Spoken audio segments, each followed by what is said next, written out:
You're watching a Highwire Media podcast.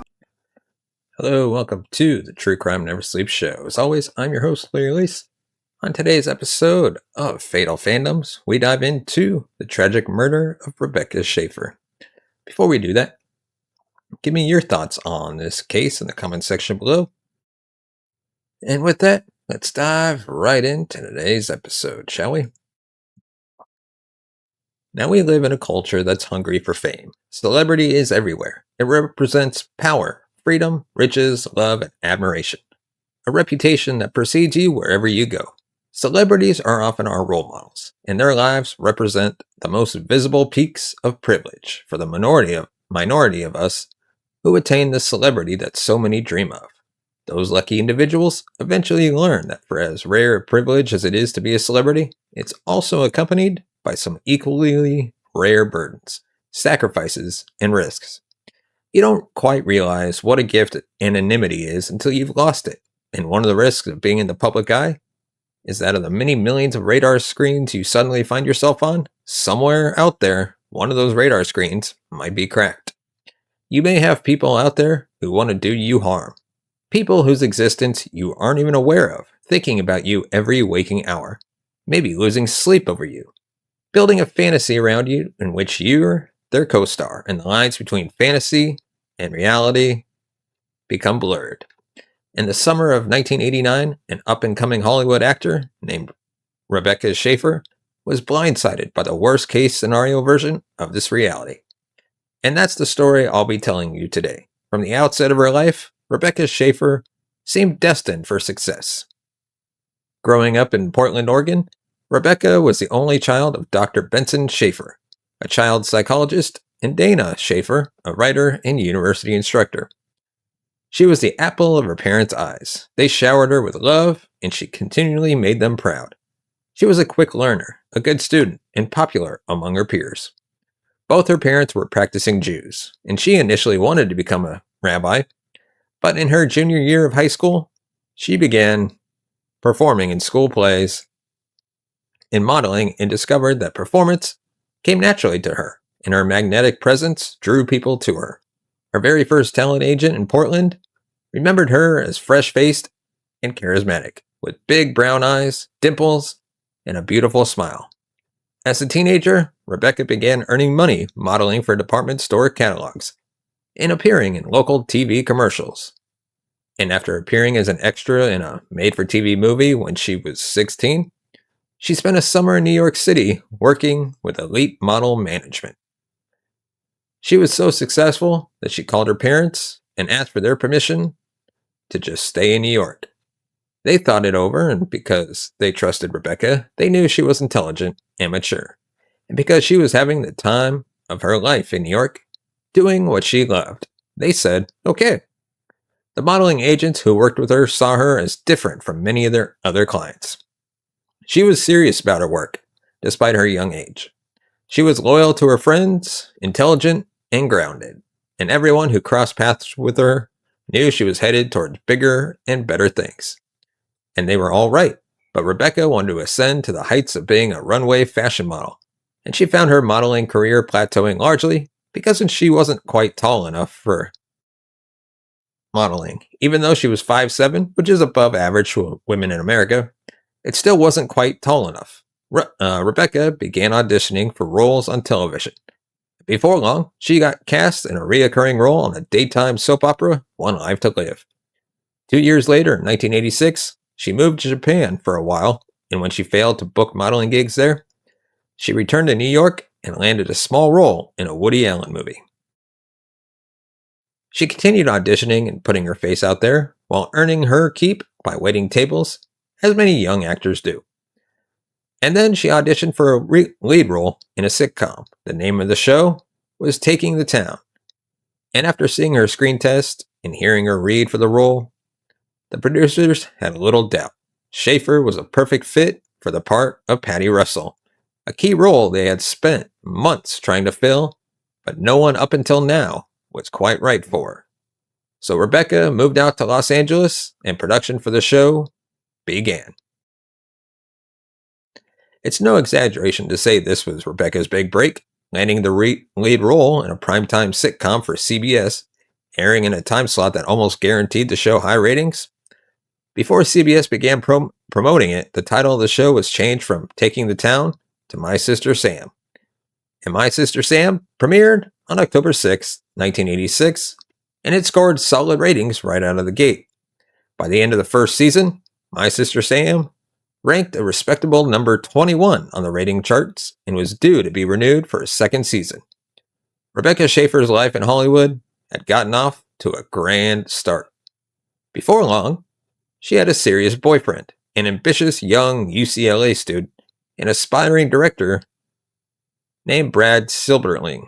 She made the cover of TV Guide, and in May 1987, Rebecca appeared on the front cover of 17 magazine, which really cemented for Rebecca that she had, quote, made it. One afternoon, a young man walked up to the Warner Brothers gate in Burbank carrying a bouquet of flowers and a 5-foot teddy bear. The guard at the gate asked him what he wanted, and the man told the guard he was there to see Rebecca Schaefer. He had gifts for her. He said he knew her and she was expecting him. The guard called Rebecca's trailer on set, and her friend Sue Cameron picked up the phone. The guard explained there was a young man at the gate with flowers, and he was there to see Rebecca, who was expecting him. Sue checked with Rebecca, who looked confused. She wasn't expecting any visitors. She told her friend. Sue relayed this information to the guard and asked him to send the man away. The guard hung up the phone and advised the man he was not expected and would not be allowed on the set. The guard knew that this was the same man who had called the set countless times, wanting to speak to and meet Rebecca Schaefer. The guard let the man know he would not be allowed to see Schaefer, and it would be best if he went on his way and didn't return. The man was upset by this and insisted on leaving the teddy bear so they could deliver it to Rebecca. The guard then called Jack Egger, the head of security, who asked him to bring the man to his office, teddy bear and all. Once Jack had the man in his office, he told him it would be best if he forgot about Rebecca and made no further efforts to contact her, and not to come back to the studio. He then asked him how he'd gotten there. The man told him he'd taken a bus from his hotel on Whitley Street in Hollywood. He asked the man where he was staying and then told him, quote, I don't think you should be boarding a city bus with that 5-foot teddy bear and all those flowers. Let me get you a ride back to Hollywood. Jack then drove the young man back to his hotel, and during the drive, he advised the guy that he should return home to where he's from. You're right, the man said. I'm going to do that. But he wasn't about to give up, and he wasn't done with Rebecca Schaefer. It's safe to say she had a stalker. The young man's name was Robert John Bardo, and the opening act of his life had been the total inverse of Rebecca's. Excuse me. An 18-year-old high school dropout who worked menial jobs and whose life was going nowhere. Bardo had been beset by mental health issues for years. He was from a family with a history of mental health issues, and Bardo had what some described as a tortured childhood. Placed in foster care after being abused by one of his 6 siblings, he was diagnosed with bipolar disorder and institutionalized at age 15. One of his teachers would describe him as a ticking time bomb. He often threatened neighbors and classmates, and in his freshman year of high school, he dropped out and took a job as a janitor at a local Jack-in-the-Box fast food restaurant. He first became aware of Rebecca Schaefer in the summer of 1986 when he saw a promo on TV for My Sister Sam. His interest was piqued immediately by this young star who, for him, looked outgoing and bubbly, in a word, accessible. He began videotaping her TV appearances, and over the next year, he wrote Rebecca Schaefer several fan letters. Many celebrities in the industry, and this is mainly in the days before social media, would use fan mail or fan services to respond to fan mail. Number one, because there's such a high volume of fan mail and celebrities are often very busy people. But also because it's just safer that way. But Rebecca was new to all of this. And she loved receiving and personally responding to her fan mail. and she had no idea what a mistake she may have been making by sending a personalized reply to Robert John Bardo. In it, she wrote, quote, "Your letter was the nicest, most real letter I've ever received. Please take care." She then drew a heart, signed her name, and included along with her response an autographed 8x10 headshot photo. For the lonely young Bardo, this sent his fragile mind tail-spinning into fantasies of a life with Rebecca. He knew he had to be with her. So in the summer of 1987, he boarded a plane and flew to LA. From the Burbank airport, he took a cab to a hotel with weekly rates, checked into his room, and took a bus to the studio where My Sister Sam was shooting. But when he was unceremoniously turned away at the Warner Brothers gate, with Rebecca mere yards away, just beyond his grasp, he returned to Warner Brothers a month later.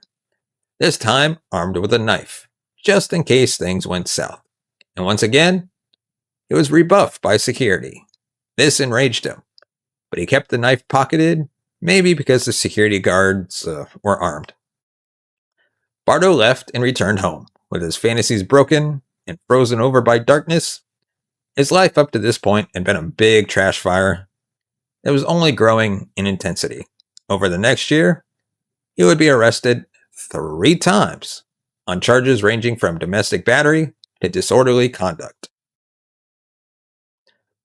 Meanwhile, My Sister Sam began airing its second season, but CBS pulled a surprise move. They changed My Sister Sam's time slot from its winning Monday night slot to Saturday nights. Nobody was pleased with this, and everyone involved with the production felt that it doomed My Sister Sam, and indeed, it did. The show's ratings took a sudden nosedive, and by the end of October 1987, it had fallen from its peak at number 21 all the way down to number 71 on the ratings chart. CBS weighed their options and put Sister Sam on the chopping block.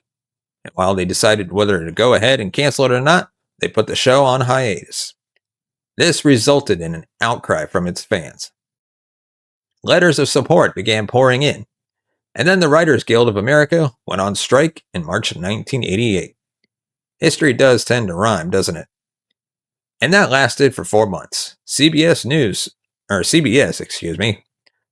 the strike was brewing, so the network executives had cannily allowed My Sister Sam to continue production through the end of 1987, despite putting the broadcast on hold. So when the strike began, CBS had enough episodes in the can that they put the show back on the air in March of 1988. And when I say in the can, I mean it literally in this case, because My Sister Sam, like most sitcoms in the 80s, was shot on actual film stock. So CBS had enough unaired My Sister Sam in the can that they were able to return it to the broadcast during the 1988 WGA strike. And they moved it from its ill-fated Saturday night time slot to Tuesday nights, hoping that it would give the show's ratings the boost it desperately needed. By the end of April, My Sister Sam was once again pulled from the CBS lineup, and this time, it wasn't coming back. The following month, the network announced that they had made the decision to just cancel the show, leaving 12 already finished episodes unaired. This was disappointing news for Rebecca Schaefer, but she was resilient and knew her worth. She was still only starting out, and she knew that bigger and brighter things lay ahead for her, onward and upwards. Meanwhile, one person who was not very resilient was Robert John Bardo. Back home, he was still reeling over what had happened in LA, and he was thinking about Rebecca, a person he had never met, every minute of every hour of every day, seething with pain and anger over that which he could not have. And he couldn't let that go. He wouldn't let it go. He couldn't accept it.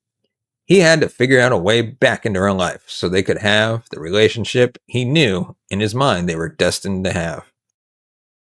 Rebecca Schaefer wasn't the first public figure Bardo had been obsessed with. When he was in his early teens, he had developed a fixation on Samantha Smith, a child actor who worked on the Disney Channel and became famous for her peace activism.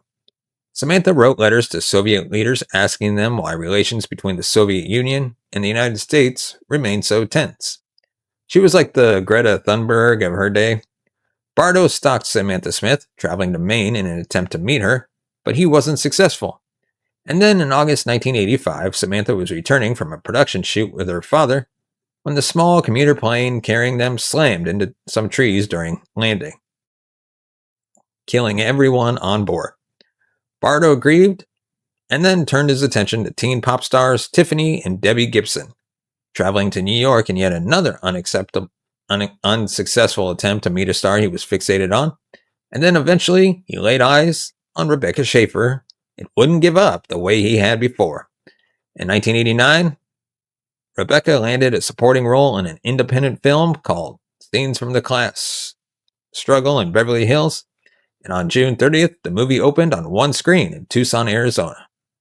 Among the ticket buyers that weekend was Robert John Bardo. I must point out, this was 1989. We're talking pre-internet movie database and Wikipedia. So a guy like Bardo had to go out of his way to stay on top of what a performer like Rebecca Schaefer was up to.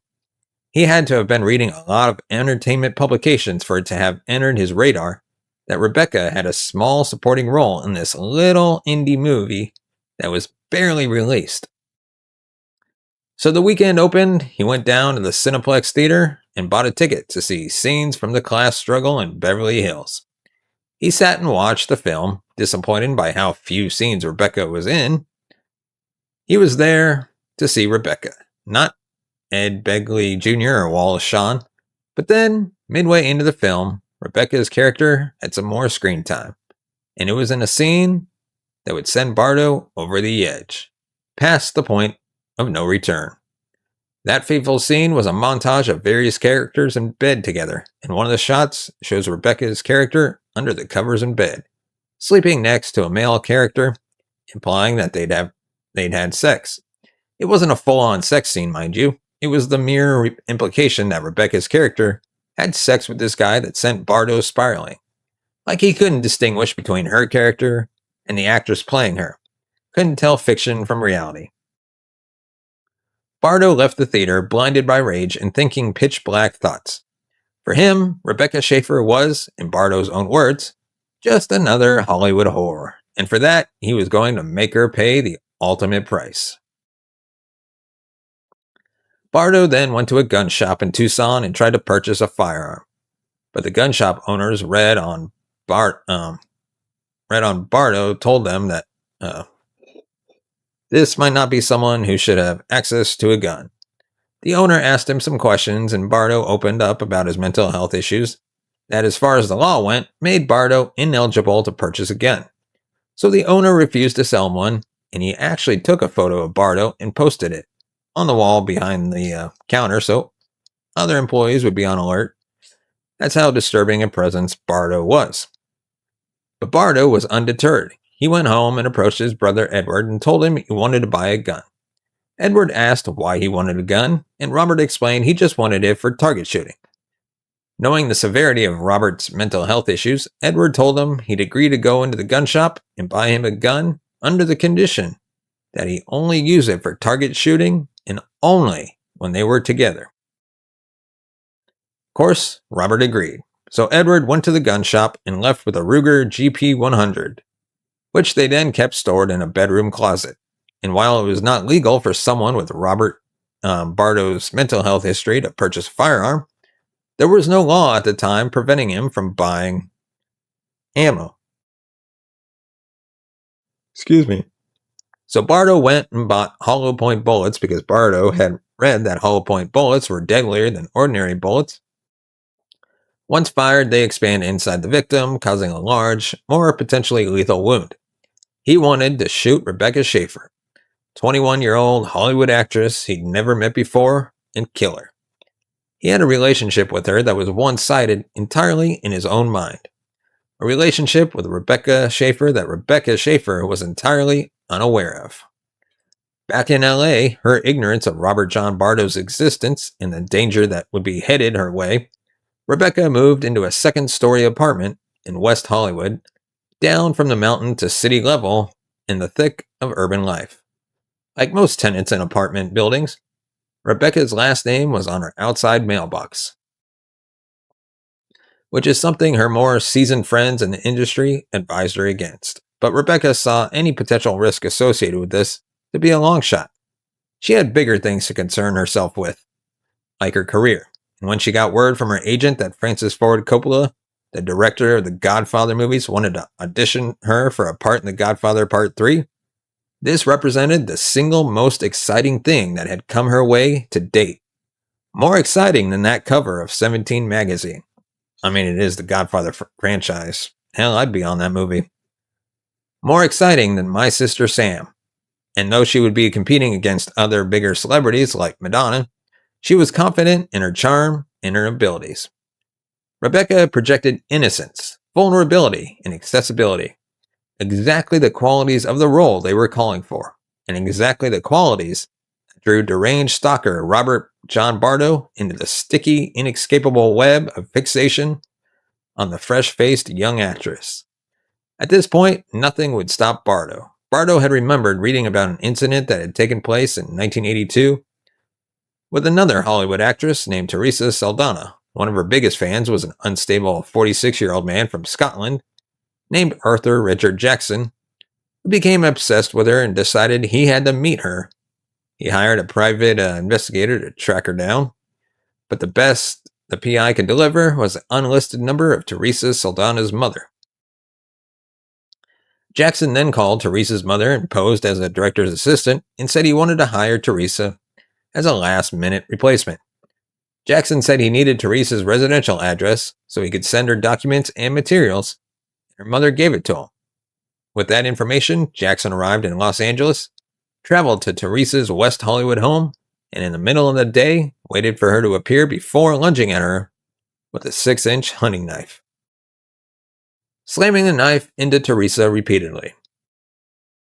People stood by watching and doing absolutely nothing until a delivery man named Jeff Fenn heard Teresa's screams and rushed from the second story of a nearby apartment building, subduing Jackson long enough for the police to arrive and place him under arrest. Teresa was taken to the hospital with 10 stab wounds and a punctured lung. Luckily, she survived this attack, which took her 4 months to recover from. So Robert Bardo read about this and found it inspiring. A light bulb was lit above his head, and he picked up the phone, hired a private investigator of his own. A private investigator named Anthony Zinkis to find Rebecca Schaefer's home address. Zinkis went to the DMV in LA, where at the time you could pay a small fee like $5 and get anyone's home address. Zinkis then got back to Bardo and gave him Rebecca Schaefer's home address, 120 North Sweetser Avenue, West Hollywood, California. Within days, Bardo was on a Greyhound bus to Los Angeles. His family thought this was crazy, of course, but they didn't intervene because it didn't seem likely he'd get to a Hollywood star or that he would actually harm her. On the night of July 17th, Rebecca and her boyfriend Brad returned to her apartment after seeing a movie. They talked for a while. She was excited to meet with the director of the Godfather movies, and she was expecting delivery of her sides by the next morning. Sides, by the way, are the parts of a script an actor receives to prepare for an audition. Excuse me. The script for Godfather Part III, like any major Hollywood movie in pre-production, was heavily guarded under lock and key, so actors auditioning would receive only the parts of the script that are relevant to their characters. Someone was expected to show up the following morning with those sides, so Rebecca wanted to get some sleep for her big day. She also had plans to attend a concert that night with her friend Barbara, and so Brad left to go back to his apartment instead of staying over with Rebecca. The next morning, Robert Bardo got off his Greyhound bus and made his way to the area of Sweetser Avenue in West Hollywood. In his hands, he was carrying the autographed picture Rebecca had personally sent him, inside a bulky manila envelope. He went around her neighborhood and began showing people the photo, asking them if they knew the woman in the photo and if they knew where she lived. The people he approached instantly recognized that he seemed odd and out of place. But this was also LA, which is no stranger to drifters and a little bit of weirdos. Bardo walked into the neighborhood looking at the address and finally found 120 North Sweetser. He walked up to the front door and he looked on the mailboxes, saw Rebecca's name, and rang her buzzer. Now, normally, each apartment in this building had an intercom system where the resident could communicate with whoever was ringing their bell, but unfortunately, Rebecca's was broken. And since she was expecting that delivery of her Godfather Part III sides, she went down to the front door and opened it, thinking it may be those. But it wasn't. There stood a strange-looking stranger, a man that she'd never seen before, Bardo, and that moment was shocked that Rebecca Schaefer had actually come to the front door and was standing before him. Even though it had always been his objective to meet her, he couldn't have imagined it would ever be this easy, since up to this point it had kind of been difficult. But here she was. He was nervous. He began mumbling, tripling over his words as he told her he was her biggest fan.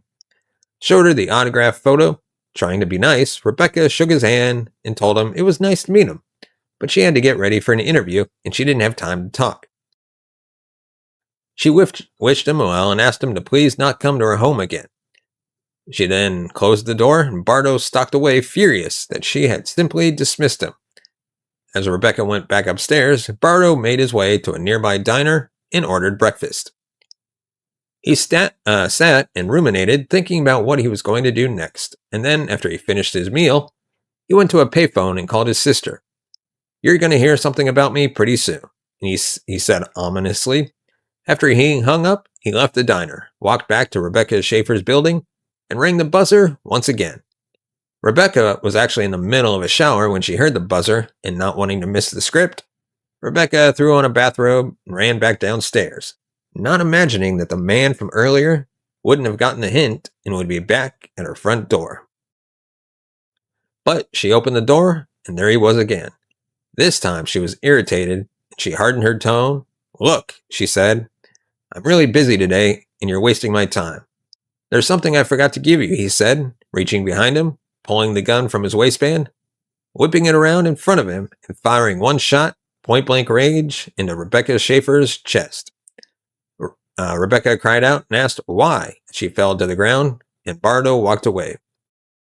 Rebecca's neighbors, shaken by the deafening blast of the gun, followed by a sobbing, raced out to find Schaefer lying motionless on the ground, bleeding from a chest wound, with her eyes open but empty. Police and medics were called. By the time they arrived, Rebecca Schaefer was rushed to the emergency room. But it was too late to save her. After 30 minutes of intense medical attention, she was pronounced dead at 22 years old. By this point, Bardo was long gone, and no one had any clue yet who he was and who had shot and killed Rebecca Schaefer. An intensive manhunt was launched, with air and ground searches across West Hollywood, as police canvassed the neighborhood and learned about the strange man who'd been seen with a photo of Rebecca, asking if she really lived in the neighborhood. Rebecca's mother, Dana, first got the call. Hearing that her only child had been shot and killed was like a shot to her own heart.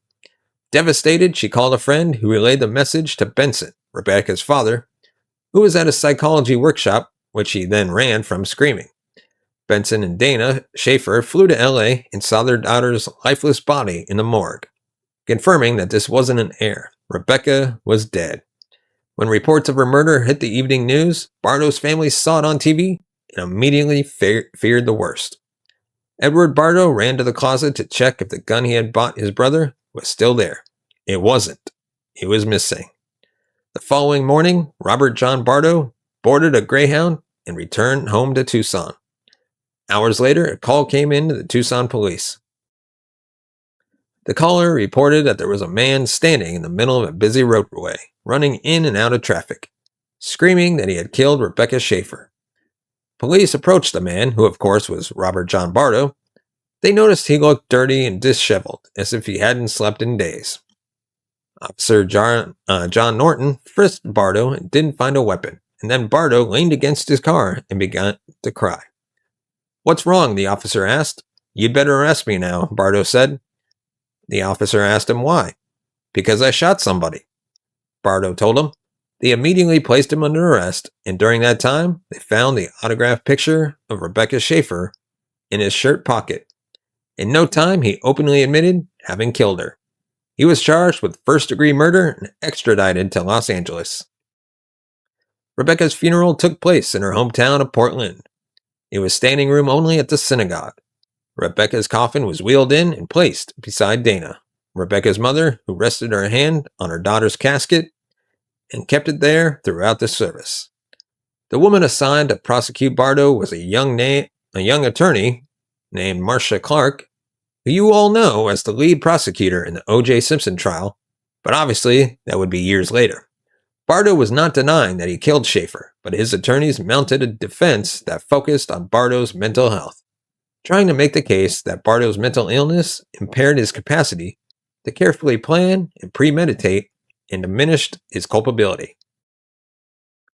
And among what they were presenting was that it was a U2 song called Exit off their 1987 album, The Joshua Tree, that had driven Bardo to kill.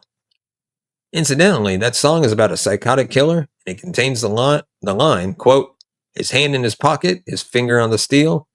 The pistol weighed heavy, his heart he could feel was beating." Bardo stated that when he heard this song, it felt like he was hearing his destiny being delivered to him.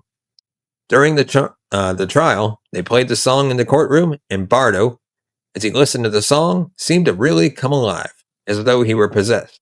He was rocking out in the defendant's chair, mouthing the words, singing along, bopping back and forth.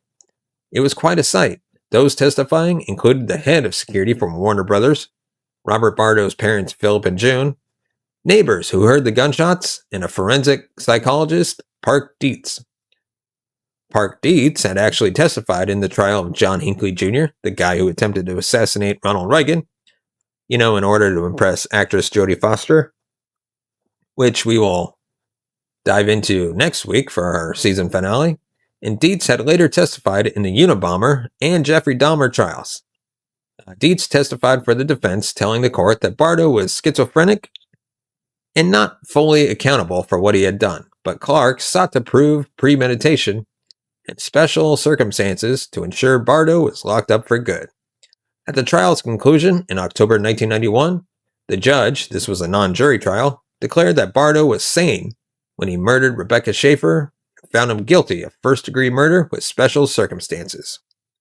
Bardo was sentenced to life in prison without the possibility of parole, and he's currently serving out his sentence in California. On the way out of the courtroom, Rebecca's boyfriend, Brad, addressed Bardo and told him, quote, "Your cowardice is going to haunt you for the rest of your life." Brad went on to a successful career in Hollywood, directing such movies as Casper and City of Angels. In 2002, he wrote and directed a movie inspired by his dealing with the aftermath of Rebecca's murder and her family's grief. That movie was Moonlight Mile, with Dustin Hoffman and Susan Sarandon as the parents of a murdered woman and the relationship with the dead woman's boyfriend. The cast of My Sister Sam did an anti-gun PSAs, and friends of Rebecca have helped lobby for gun control and more stringent anti-stalking laws. Rebecca's murder led to the criminalization of stalking in the state of California, making it illegal to, quote, "follow, harass, and threaten another person." And in 1994, the Driver's Privacy Protection Act was signed into law, preventing the DMV from releasing people's residential addresses. Much like Patrick Sherrill became the poster man-child for going postal, Bardo was the textbook face of the obsessed fan. But stalking of public figures has only gotten worse in the years since. Rebecca Schaefer certainly wasn't the only celebrity killed by a deranged fan.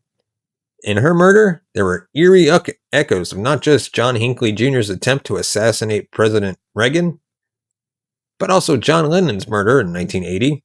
And weirdly, the one tie that binds all three crimes is the book, The Catcher in the Rye. All three men were found to have this book in their possession after gunning down their targets, including Robert Bardo, who was carrying a copy of this book when he shot and killed Schaefer, flinging it onto the roof of a nearby apartment building as he fled the area. But The Catcher in the Rye is blameless. If you love The Catcher in the Rye, it's okay to keep on loving it. Books don't drive people like Bardo to kill. Songs don't drive people like Bardo to kill. That drive is an inner drive from deep psychological damage and unchecked soul rot. People like Rebecca Schaefer are a light in their darkness. And if they can't have total possession of those people, they snuff out their lights. That's the explosive cocktail of an impoverished existence and a warped mind. If you're a public figure, there's always a risk that some person out there, among the 8 billion of us on this planet, some person whose existence you're entirely unaware of, is thinking about you just a little too much. Thinking about you in ways that, if you knew about it, would disturb you to your core. And sometimes those people reach out and don't go away. And sometimes those people kill. Many other celebrities have had stalkers, and the laws on the books are so loose about prosecuting stalkers and protecting victims that celebrities often have to hire private security consultants when they have stalkers who won't leave them alone and feel like they pose a danger.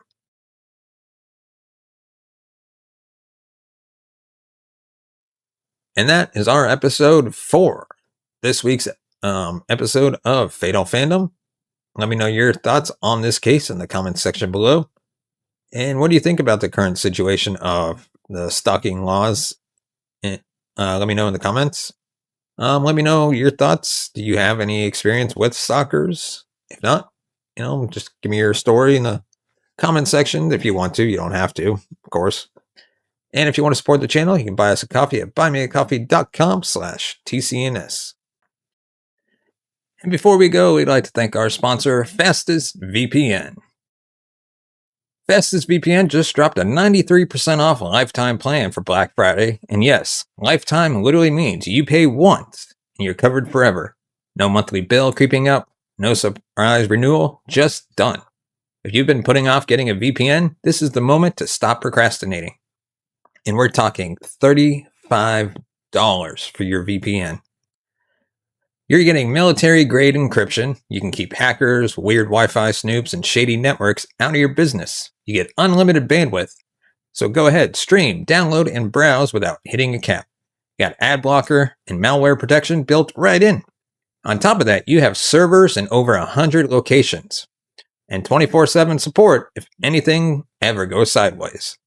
And again, a lifetime subscription for the cost of one dinner out. Seriously. 93% off doesn't happen often, and once Black Friday ends, the deal disappears. So if you want long-term privacy without paying long-term prices, this is the move to make. Hit the link in the description today, grab the deal, and lock in your internet security forever. And with that, thank you so much for watching this episode of Fatal Fandom on the True Crime Never Sleeps show. I'm your host, Larry Lace, and we'll see you next time. And before we go, we'd like to thank our sponsor, Fastest VPN. Fastest VPN just dropped a 93% off lifetime plan for Black Friday. And yes, lifetime literally means you pay once and you're covered forever. No monthly bill creeping up, no surprise renewal, just done. If you've been putting off getting a VPN, this is the moment to stop procrastinating. And we're talking $35 for your VPN. You're getting military-grade encryption. You can keep hackers, weird Wi-Fi snoops, and shady networks out of your business. You get unlimited bandwidth. So go ahead, stream, download, and browse without hitting a cap. You got ad blocker and malware protection built right in. On top of that, you have servers in over 100 locations.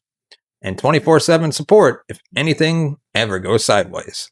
And again, a lifetime subscription for the cost of one dinner out. Seriously. 93% off doesn't happen often, and once Black Friday ends, the deal disappears. So if you want long-term privacy without paying long-term prices, this is the move to make. Hit the link in the description today, grab the deal, and lock in your internet security forever. And with that, thank you so much for watching this episode of Fatal Fandom on the True Crime Never Sleeps show. I'm your host, Larry Lace, and we'll see you next time.